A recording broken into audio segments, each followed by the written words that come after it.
Половина милион денари, дел од парите што ги собраа граѓаните за лекување на Кико, кој за жал ја загуби битката. Неговите родители ги донираа за лекување на младиот Стефан. На социјалните мрежи се објавени и трансакцијските сметки со кои е направен трансферот на пари и се потврдува хуманоста на родителите на Кристијан Коцев.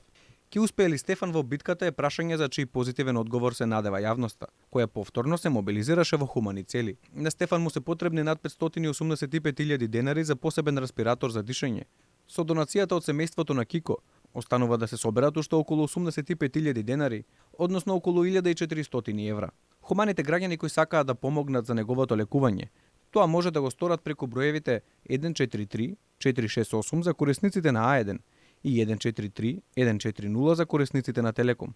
Отворена е и трансакцијската сметка 20000 168 672 0673 на Стопанска банка, како и девизна сметка за донации од странство. За лекувањето на Кристијан државата не помогна ниту со денар. Се правдаа дека семејството на Кико не побарале од фондот пари за лекување. Затоа граѓаните успеа за само неколку дена да соберат 50.000 евра, што влеа надежка и Кико и семејството дека ќе успее да отпатува во странство и да се спаси. За жал, ретката диагноза секојдневно ја влошуваше неговата здравствена состојба и тој ја изгуби битката со болеста. Дека државата често ги заборава пациентите со ретки болести кажува и тоа што во изминатите неколку години починаа неколкумина луѓе со ретки диагнози. Благој Чилиевски, кој речиси 2 години, добиваше уверување оти ќе го добие лекот за цистична фиброза Трикафта, не дочека.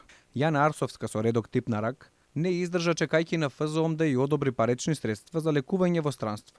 Како и Тамара од Велес, девојчето кој имаше искривен рбет и почина чекајќи државата да ја одобри операција во странска болница. Во Македонија во моментов има околу 2000 пациенти со ретки болести со безмалку 300 различни диагнози. Секоја година бројот на ново диагностицирани се зголемува, од кои најголем процент се деца.